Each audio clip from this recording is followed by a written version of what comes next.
Selamat pagi Bapak Ibu dan saudara-saudaraku yang baik.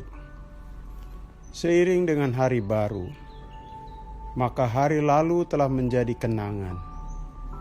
Kiranya bersama Allah, hari lalu menjadi memori kita yang indah. Firman Tuhan untuk direnungkan dari 2 Raja-Raja pasal 5 ayat 2 dan 3. Orang Aram pernah keluar bergerombolan dan membawa tertawan seorang anak perempuan dari negeri Israel. Ia menjadi pelayan pada istri Naaman. Berkatalah gadis itu kepada nyonyanya, "Sekiranya tuanku menghadap nabi yang di Samaria itu, maka tentulah nabi itu akan menyembuhkan dia dari penyakitnya." Saudaraku, dalam sebuah drama atau pertunjukan film, semua orang yang tampil pasti punya peran.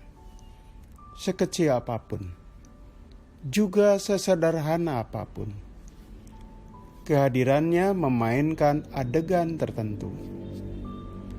Ada pemeran utama, tetapi juga ada pemeran figuran,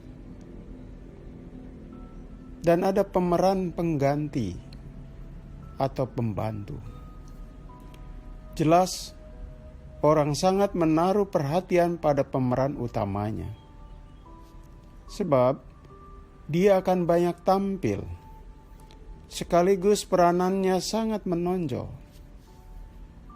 Beda dengan pemeran figuran, perannya kelihatannya kurang penting, bahkan seolah-olah pelengkap saja. Saudaraku, dalam kisah penyembuhan Naaman dari penyakit kustanya, tentu pemeran utama adalah Elisa. Dia seorang nabi. Dia yang meminta Naaman agar mau mandi di sungai, yang kemudian sungguh terjadi. Naaman bebas dari sakit kustanya berdasarkan permintaan itu. Jelas Nabi Elisa sangat berperan. Ia menuntun sang panglima terbebas dari pergumulan fisik dan batinnya. Selain Nabi Elisa, tentu Naaman punya peran menonjol dalam kisah ini. Naaman adalah seorang panglima yang sekian lama menanggung derita. Sakit kusta jelas membuatnya menderita. Bukan cuma fisik, tapi batinnya. Seorang panglima dituntut bertemu dengan raja dan banyak orang penting. Ia bagaikan seorang selebritis. Namun, penyakit kustanya menghambat dan dia dirundung rasa malu. Ya, siapa yang tidak menghindar dengan orang yang terkena penyakit kusta? Jangankan dulu, sekarang saja kalau ada seorang yang kena penyakit kusta, walaupun tidak terbuka, secara diam-diam, banyak orang menghindari berhubungan dengannya. Saudaraku, 2 nama itu, Nabi Elisa dan Naaman, jelas adalah pemeran utama. Nah, siapa figurannya? Seorang gadis Israel. Namanya pun tidak disebut. Ialah yang memberi informasi awal. Dia yang memberitahu ada seorang nabi Allah yang bisa menyembuhkan tuannya. Saudaraku, itu saja peranannya. Ia hanya sebagai pemberi informasi. Sederhana. Tapi jangan sebuah perannya cuma pemberi informasi. Ternyata pemberi informasi itulah yang membuka jalan terhadap perubahan hidup seseorang.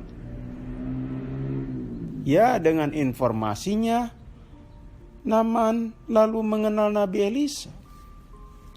Bahkan lebih dari itu, Naaman setelah sembuh dapat mengatakan, "Sekarang aku tahu bahwa di seluruh bumi tidak ada Allah kecuali di Israel." Saudaraku, kecil sekali sumbangsi si gadis itu. Tapi dari tindakan kecil dan sesederhana itulah peristiwa besar buat seseorang terjadi. Baiklah, kita mungkin bukan pemeran utama dalam sebuah peristiwa atau kejadian tertentu. Namun kecil dan sesederhana apapun yang kita lakukan, jika Tuhan pakai, yang sederhana dan kecil itu menjadi berkat bagi kehidupan seseorang, saudara-saudara. Dengan demikian, Tuhan tidak menyepelekan hal yang kita telah lakukan. Dan kita pun jangan menyepelekan atau melupakan tindakan orang lain yang di mata manusia sederhana, kecil, seolah-olah karena tidak fantastik lalu mudah dilupakan. Karena di mata Tuhan, yang kecil itu bisa dipakai sebagai berkat besar buat kehidupan saudara-saudara. Saudaraku, suatu hari saya memperbaiki arloji saya. Biayanya cukup mahal buat saya. Setelah berhasil, saya tanya pihak toko apa yang bermasalah. Ternyata cuma spare part kecil. Saya bertanya, mengapa untuk benda kecil itu biayanya 500.000? Pihak toko dengan enteng menjawab, "Pak, benda ini kecil, tapi jika tidak diperbaiki, seluruh sistem arloji ini tidak jalan, mati.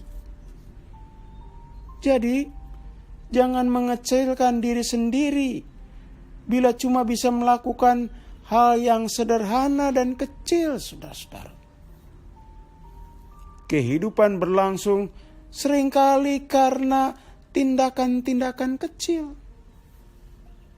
Senyum, sapa, salam, membantu menyeberangkan seorang nenek, itu semua hal kecil buat orang lain. Lihat, walaupun itu kecil, saudara-saudara, jika di sebuah keluarga atau gereja tanpa senyum, tanpa tegur sapa, tentu akan terasa bahwa itu merupakan kehidupan yang dingin. Kita tidak akan betah tinggal dalam sebuah keluarga yang tanpa salam, tanpa sapa, tanpa senyum, saudara-saudara. Karena itu, pagi ini, mari, jika kita tidak bisa berbuat hal besar, mengapa tidak berkontribusi dengan hal yang kecil? Kita ingat seorang anak yang membawa 5 potong roti dan 2 ekor ikan, buat makan 5.000 orang. Kecil, ternyata menjadi kontribusi besar, saudara-saudara, saat dipakai dan diberkati Tuhan. Mari kita berdoa. Tuhan, kiranya kami hidup tetap bersyukur dalam segala perubahan suasana kehidupan. Dan kami mensyukuri tindakan sekecil apapun yang dilakukan oleh kami maupun orang lain dalam rangka membangun kehidupan. Kiranya itu semua Engkau pakai sehingga menjadi hal yang besar. Dalam nama Tuhan Yesus kami menaikkan doa ini. Amin.